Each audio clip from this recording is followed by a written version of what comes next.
नमस्कार, मैं हूं मनोज और अभी आपने 1 मिनट का जो ये वीडियो देखा, जो सॉन्ग सुना, स्कूल चले हम, स्कूल सारे लोग गए।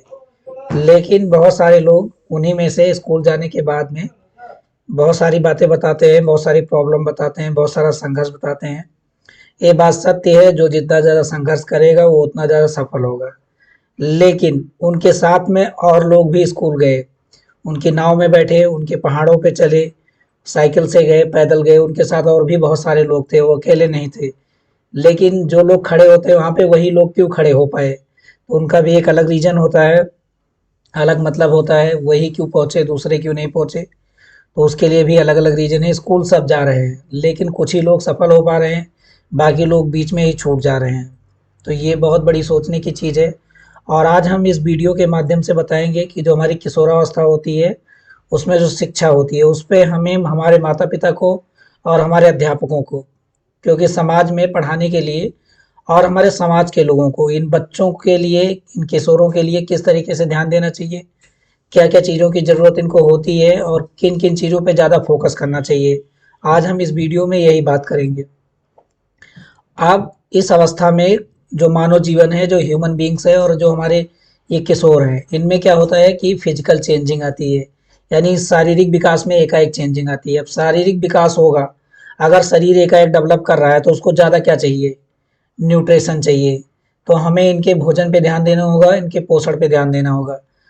अगर शरीर में व्यायाम नहीं मिलेगा, शरीर व्यायाम नहीं करेगा, इन बच्चों को, इन किशोरों को बहुत ज़्यादा काम तो नहीं करने देना है। अगर ये बहुत ज़्यादा काम करेंगे, तो इनकी हाइट कम हो जाएगी, इनका विकास कम हो जाएगा, ये छोटे हो जाएँगे। ऐसे बहुत सारे लोग पाए गए हैं, जो इस किशोरावस्था में बहुत ज़्यादा काम किए और उनकी लंबाई जितनी बढ़नी चाहिए, उतनी नहीं बढ़ पाई। उनकी लंबाई कम रह गई। तो इन किशोरों से बहुत ज़्यादा काम नहीं लेना है, नहीं तो इनका विकास रुक जाएगा और शिक्षा तो अलग अलग चीज़ है। शारीरिक विकास भी रुकेगा और उसके साथ में दिमाग भी डेवलप नहीं करेगा। तो शारीरिक विकास के लिए व्यायाम ज़रूरी है, एक्सरसाइज ज़रूरी है और अगर जो छोटे-मोटे काम हैं, अपने घरों में जो छोटे-मोटे काम हैं, ये किशोर आराम से कर सकते हैं, इनको डबल फ़ायदा मिलेगा। एक तो इनके बॉडी को फ़ायदा मिलेगा, लेकिन एक्सेसिव काम नहीं करना है। इनके बॉडी को फ़ायदा मिलेगा और दूसरा, इनके शरीर, इनके इनके इनके विकास होने की प्रक्रिया में भी इनको फ़ायदा मिलेगा और छोटे-मोटे काम भी हो जाएँगे और ये काम सीख भी जाएँगे। आने वाले दिनों में अगर इनको ये काम करना पड़ेगा, तो ये वाला काम ये आसानी से कर लेंगे। अब बात होती है न्यूट्रिशन की, तो न्यूट्रिशन के लिए मैंने बहुत सारे वीडियो बनाए हैं। दूध ही सबसे अच्छा भोजन है, जो इन बच्चों को, इन किशोरों को आराम से सारे न्यूट्रिशन दे देगा। सारे सारी चीज़ों का इंतज़ाम करने से अच्छा है कि आपके पास कुछ है या नहीं है, जितना है उतना खिलाइए, उसके बाद में दूध दीजिए इन बच्चों को। दूध देने से बॉडी को सारे न्यूट्रिशन मिल जाएँगे और न्यूट्रिशन की अधिकता भी नहीं होनी चाहिए, बैलेंस में होना चाहिए। बहुत सारे मिनरल्स, माइक्रो मिनरल्स, विटामिन्स, ये सब होते हैं। इनकी कमी से तो बीमारी होती है, इनकी अधिकता से बीमारी होती है। जो महिलाएं होती हैं, जो लड़कियां होती हैं, इनमें मेंस्ट्रुअल साइकिल की प्रॉब्लम होती है, मासिक धर्म की प्रॉब्लम होती है और इस अवस्था में इनमें आयरन की कमी हो जाती है और आयरन की कमी की वजह से इनके बॉडी का विकास, इनके मानसिक विकास में कमी आ सकती है। तो आयरन वाले सोर्सेस का बढ़ावा देना चाहिए और पीरियोडिक वे में डॉक्टर को चेकअप भी करवाते रहना चाहिए कि इनमें आयरन कम हुआ है कि नहीं कम हुआ है। आप दूसरी चीज़ होती है, इन बच्चों का मानसिक विकास भी होता है। मैं पिछले वीडियो में जाना था कि इनका मानसिक विकास भी होता है। मानसिक विकास में इनकी तर्क शक्ति, इनमें सोचने समझने की क्षमता बढ़ती है और बहुत तेज बढ़ जाती है और ये उलझनों का एज होता है और हमने बताया था ये विरोधी एज भी होता है। तो इनको समझा पाना, इन बच्चों को, इनको राह पे ले आना बहुत मुश्किल काम होता है। उसके लिए बिल्कुल सही तरीका है, जो आने वाली ज़िंदगी है, जो आने वाली ज़िंदगी है, जो 18 साल से 20 साल के बाद में जो ज़िंदगी है, जब एडल्ट हो जाएंगे और उनमें कैसी-कैसी परिस्थितियाँ हैं, उनके बारे में इनको पूरी जानकारी देनी चाहिए। बहुत सारे लोग ये मानते हैं कि ये जानकारी दे देंगे तो ये बच्चे अभी से दबाव में आ जाएंगे। बिल्कुल दबाव में नहीं आएंगे। वो कम से कम जो आने वाली ज़िंदगी है, और बहुत सारे लोग जो बहुत सारे सफल हो गए, बहुत ज़्यादा अपनी ज़िंदगी में सफल हो गए, उन्होंने अपनी जो डेथ तक की पढ़ाई थी, मृत्यु तक की पढ़ाई थी, वहाँ तक की पढ़ाई उन्होंने कर ली। उनको पता है कि आने वाली ज़िंदगी में क्या होने वाला है, हमें कैसा चलना चाहिए, हम कैसे एक सफल इंसान बन पाएंगे और हमारा फ्यूचर कैसे होगा। तो आने वाली ज़िंदगी के बारे में उनको बताना बहुत ज़रूरी है, उनका तर्क शक्ति, और इसके लिए उनको भ्रमण करवाना चाहिए। ऐसे जैसे बच्चों को अगर गरीबी के बारे में बताना है, तो उनको गरीबी वाले बस्तियों में लेके जाना चाहिए, वहाँ की परिस्थिति क्या है। अगर बच्चों को किसी पर्यटन स्थल के बारे में बताना है तो वहाँ उनको घुमाने के लिए लेके जाना चाहिए। जो इतिहास के खंडहर हैं, जो इतिहास का म्यूजियम है, जो साइंस के म्यूजियम है, ऐसी जगहों पे इन बच्चों को घुमाना चाहिए। घुमाने से ये उतना ज़्यादा सीखेंगे और इनकी सोचने समझने की क्षमता और ज़्यादा बढ़ जाएगी। बहुत सारे लोग ये सोचते हैं कि घूमना खराब होता है। अनवांटेड घूमना जो हमारी ज़िंदगी के लिए फ़ायदेमंद ना हो, जो हमको ज़िंदगी में आगे ले जाने के लिए मदद ना करे, जो मौज मस्ती के लिए केवल हो। अब मौज मस्ती में भी अगर दिमाग को आराम देना है, शरीर को आराम देना है, तो वहाँ तक तो सही है। लेकिन अगर कोई घूमना, कोई टहलना अगर हमारी ज़िंदगी के लिए बिल्कुल भी फ़ायदेमंद नहीं है, तो वैसा हमें अपनी लाइफ में कभी घूमना नहीं चाहिए। वो घूमना बिल्कुल बेकार है, केवल पैसे की बर्बादी है। तो अपने हमेशा जब घूमने जाना है तो हमेशा फ़ायदे के लिए ही जाना है। अब दूसरी चीज़ होती है, जो ये इस अवस्था में किस चीज़, शिक्षा में किस चीज़ का ध्यान देना चाहिए। ये संवेगों का विकास, इमोशनल डेवलपमेंट बहुत तेज होता है। तो इसको दबाने का एक ही तरीका है, इसको कम करने के लिए बैलेंस में लाना होगा। इमोशन का होना बहुत ज़रूरी है। अगर किसी के लाइफ में इमोशन नहीं है तो वो कोई लाइफ ही नहीं है। लेकिन इमोशन का बहुत ज़्यादा हो जाना ये खतरनाक होता है। बहुत लोगों के इमोशन बहुत ज़्यादा होते हैं, बात बात में वो रोने लगते हैं, बात बात में सिंपैथी जताने लगते हैं। और ये वाली कैपेबिलिटी महिलाओं में बहुत ज़्यादा होती है, कुछ आदमियों में भी होती है, लेकिन जो लड़कियां होती हैं उनमें बहुत ज़्यादा होती है, बात बात में रोने लग जाएंगे। बहुत सारे लोगों का ये रोना ही हथियार होता है, वो बचपन से रोते रहते हैं और पूरी ज़िंदगी रोते हुए चले जाते हैं। अब इनको दबाने के लिए क्या करना चाहिए, बच्चों को कला पे, जो आर्ट है उन पे फोकस करना चाहिए। जब उनकी बारीकी से सोचने समझने की क्षमता रहेगी और वो किसी चीज़ में बिजी रहेंगे, आर्ट में बिजी रहेंगे, कला में बिजी रहेंगे, तो वो इन संवेग, जो संवेग है, इमोशन है उनका, उतना ज़्यादा नहीं हो पाएगा जितना ज़्यादा होना चाहिए। उनके संवेग धीरे धीरे सप्रेस करते हुए चले जाएंगे, दबते हुए चले जाएंगे। अगली चीज आती है संगीत की।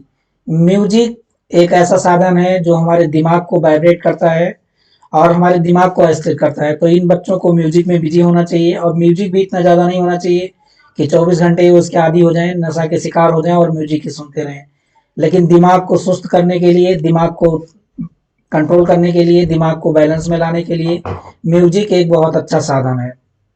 नृत्य भी, अगर वो बिजी रहेंगे तो उनका दिमाग स्थिर रहेगा। अगर वो बिजी नहीं रहेंगे तो उनका दिमाग स्थिर नहीं रहेगा, उनका दिमाग इधर उधर भागेगा।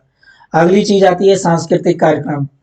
जो हमारी वेशभूषा है, जो हमारे संगीत हैं, जो सांस्कृतिक कार्यक्रम है, ये हमारे इतिहास को दोहराते हैं, हमारे पहनावे को दोहराते हैं, हमारे इतिहास को बताते हैं कि पहले लोग कैसे थे, यहाँ की लोकल लैंग्वेज क्या थी, यहाँ की भाषा क्या थी, ये ऐसा नाच क्यों नाचते थे, ऐसे कपड़े क्यों पहनते थे।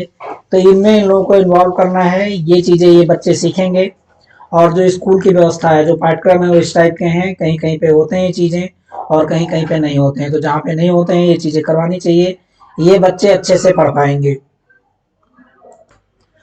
अब अगली चीज होती है, इनमें सामाजिक विकास भी हो रहा होता है। तो समाज का विकास करने के लिए इन बच्चों को ग्रुप में रहने के लिए सिखाना चाहिए। ये बच्चे, इनमें समझ तो पैदा हो जाती है, लेकिन एकाएक चेंजिंग की वजह से, बहुत सारी उलझनों की वजह से इधर उधर उलझ जाते हैं।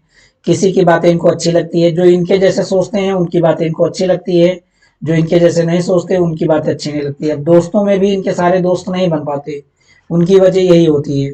उसके लिए क्या करना चाहिए, जो स्कूल हैं, जो हमारे परिवार हैं, उनमें एक ग्रुपिंग बनानी चाहिए और इनके सोच के मुताबिक भी इनसे बात करनी चाहिए। जो सांस्कृतिक कार्यक्रम है इसके लिए वो भी इनको मोटिवेट करते हैं, इनको बताते हैं, इनको कंट्रोल करने की कोशिश करते हैं और समाज में रहने का तरीका सिखाते हैं। समाज में दो चीज़ें हैं, समाज में आज के हिसाब से, प्रेजेंट टाइम के हिसाब से या सिचुएशन के हिसाब से बहुत सारी चीज़ें बुराई हैं और बहुत सारी चीज़ें अच्छाइयाँ हैं।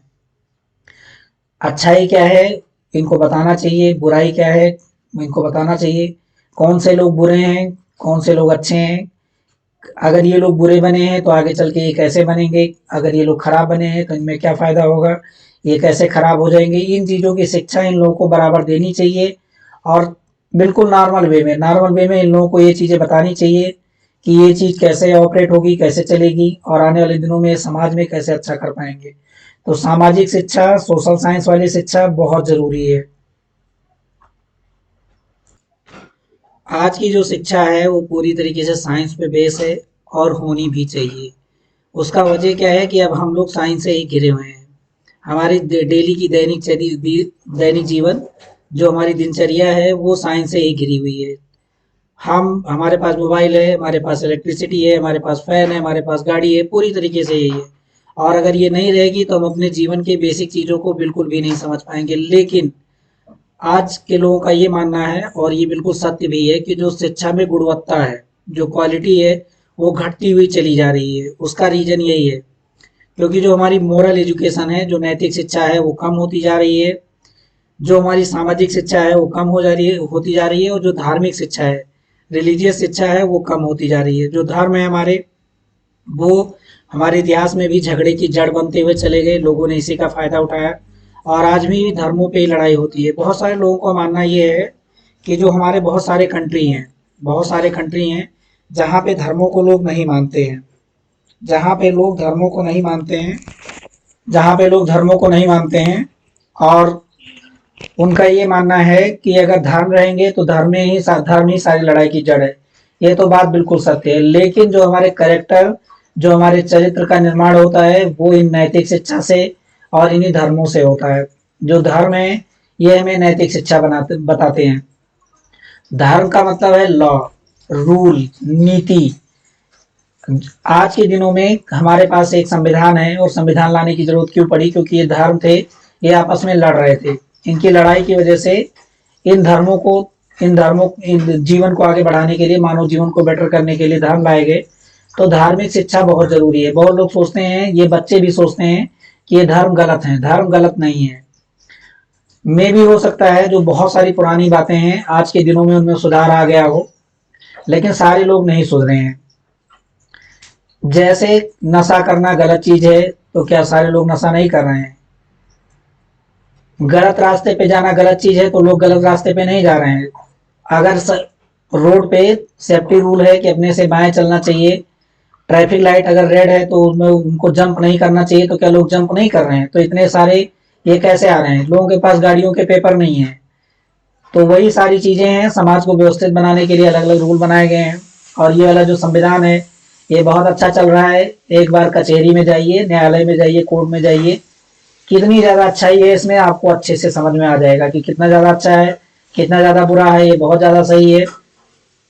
अभी इलेक्शन का ड्यूरेशन चल रहा है तो जातिवाद, धर्म, ये सब मुद्दे सोशल मीडिया में पूरी तरीके से छाए हुए हैं और लोगों को समझ में भी बहुत अच्छी तरीके से आ रहा है। लेकिन निगेटिव पॉइंट को डिकोड कर रहे हैं। जो बुराइयां दूर हो गई हैं, दूर हो गई, उनको जाने दीजिए। जैसे छुआछूत की बात हो रही है, बाबा साहब अम्बेडकर की बात हो रही है, कहाँ है छुआछूत? कहीं छुआछूत नहीं है। आप लोग खाने पीने की बात कर रहे हैं आपस में कि इनके साथ में खा लीजिए, इनके साथ में पानी पी लीजिए। तो मेडिकल साइंस पे भी तो बात करिए। मेडिकल साइंस नहीं बोलता है कि किसी का जूठा खाइए।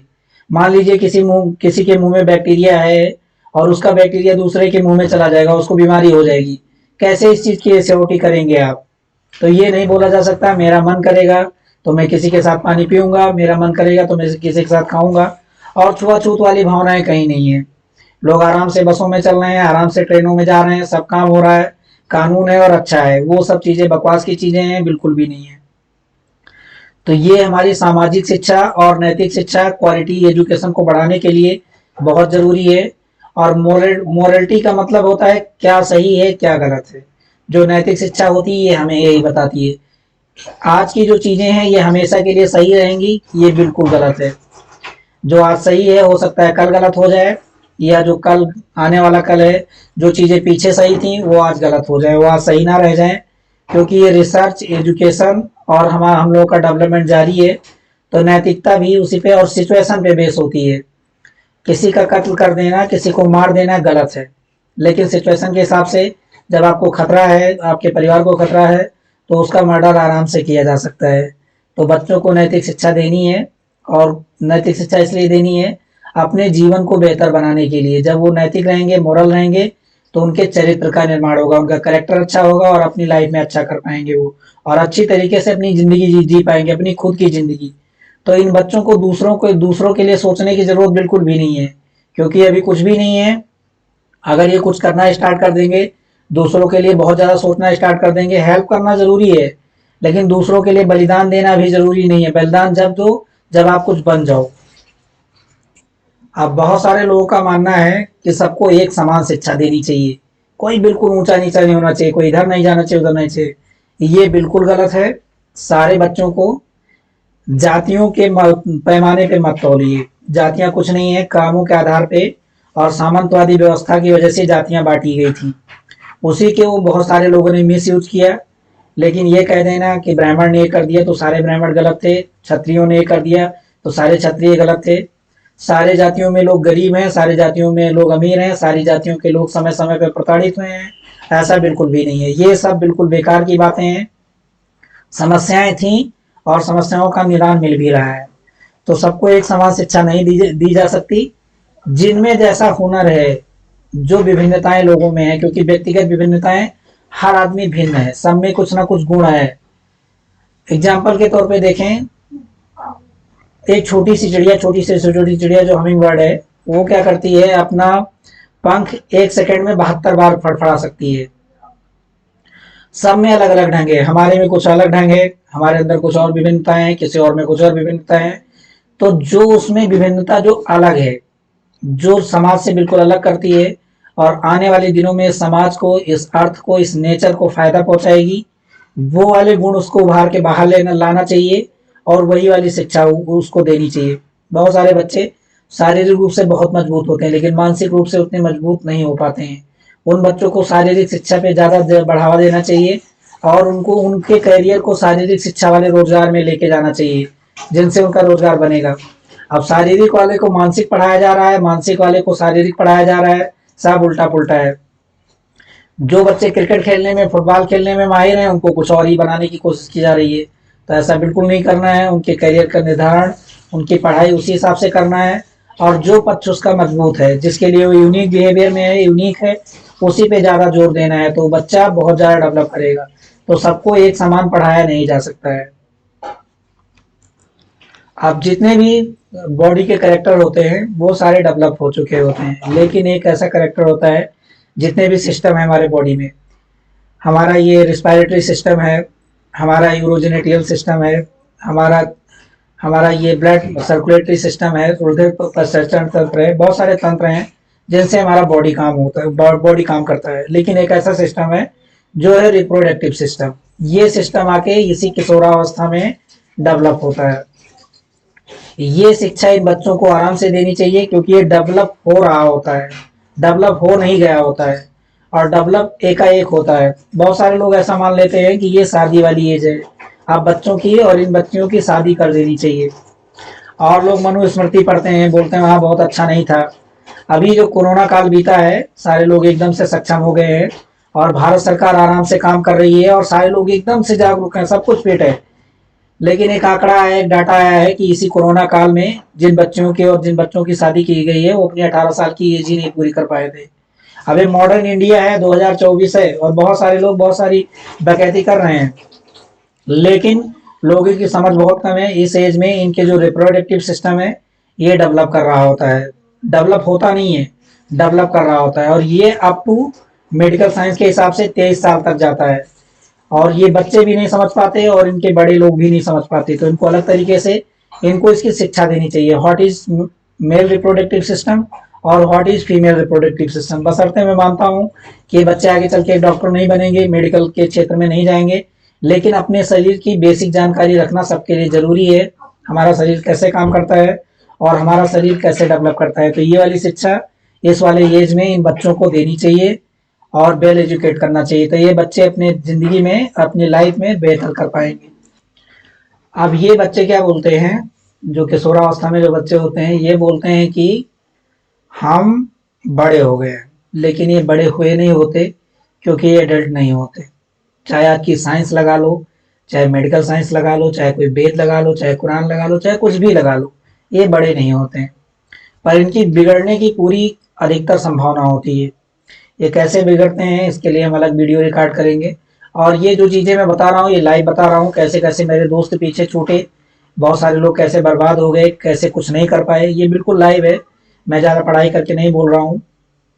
तो ये वाली जो एज होती है हमारी, इसमें क्या होता है, ये एडल्ट टाइप के बिहेवियर करने लगते हैं और इनसे बिगड़ना भी चालू कर देते हैं, ये विरोधी बन जाते हैं। बिल्कुल आसान तरीका है इसको इम्प्रूव करने के लिए, जो लोग बड़े हो गए हैं उनसे इनको मिलवाइए, जिनकी स्थिति ठीक नहीं हो पाई, वो कैसे छूट गए और उनकी क्या मनोस्थिति है। एक इनकी जो भावना होती है, मतलब विपरीत जो सेक्स होता है मेल फीमेल का, लड़के लड़कियों का, उनके पीछे भागने वाली। और मैक्सिमम जो होते हैं लड़के ही बिगड़ैल किस्म किस्म के हैं। हमारा समाज जो है लड़के ज्यादा बिगड़ैल किस्म के हैं। कुछ लड़कियां भी होती हैं जो बिगड़ैल हो सकती हैं, ऐसा मैं नहीं बोल सकता, ये मनोवैज्ञानिक है। उनको क्या करना चाहिए, जो बड़े लोग हैं उनसे मिलवाइए जिनकी शादी हो गई है, और उनको प्रैक्टिकली एग्जाम्पल दिखाइए। कितने सारे बड़े लोग हैं, प्रौढ़ लोग हैं, जिनके जो परिवार हैं उनमें कितनी ज्यादा समस्याएं हैं, कितनी कितनी ज्यादा क्लोजली बनती है, या जो जैसे भी स्थिति में है उनको बिल्कुल लाइव दिखा दीजिए। और लोगों के घर घर लेके जाइए, लोगों से वाकिफ करवाइए, लोगों से बात करवाइए। और 100-200 घर में लेके जाएंगे तो ये जो सामाजिक स्थिति है, जो आने वाली इनकी जिंदगी है, इनको आराम से समझ जाएंगे। बहुत सारे लोग ये सोचते हैं कि इस अवस्था में अपने बच्चों को अगर सारी चीजें बता देंगे तो ये डिप्रेशन में आ जाएंगे। ऐसा बिल्कुल नहीं है, ये अपनी जिंदगी में और अच्छा बेहतर कर पाएंगे। आज के लिए इतना ही। हमारे जो किशोरावस्था में बच्चे हैं उनके लिए क्या क्या चीजें ध्यान रखनी चाहिए हमने इस वीडियो में बताया। मिलेंगे अगले वीडियो में एक नए टॉपिक के साथ में। तब तक के लिए जय हिंद।